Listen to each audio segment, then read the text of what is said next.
ভাই, আপনার নিশ্চয়ই খুব কষ্ট হচ্ছে। সাগর তো বেশ ভারী। কষ্ট হচ্ছে না, একজন মানুষের জীবন বাঁচানোর চেয়ে বড় কোনো কাজ হতে পারে না। আপনি খুব অদ্ভুত মানুষ তো। আমাদের গ্রামের লোক হয়েও কেউ সাগরের দিকে এগিয়ে আসার সাহস করলো না, আর আপনি সম্পূর্ণ অচেনা হয়ে ওকে কাঁধে তুলে নিলেন। আরমান কিছু বলল না, শুধু একটা হাসি দিয়ে রাস্তায় হাঁটা শুরু করলো।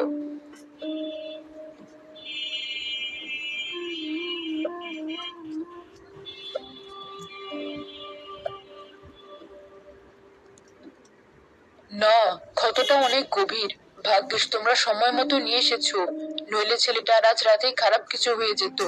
আমি এই জংলি শেকড়ের প্রলেপ লাগিয়ে দিচ্ছি, রক্ত পড়া এখনই বন্ধ হয়ে যাবে।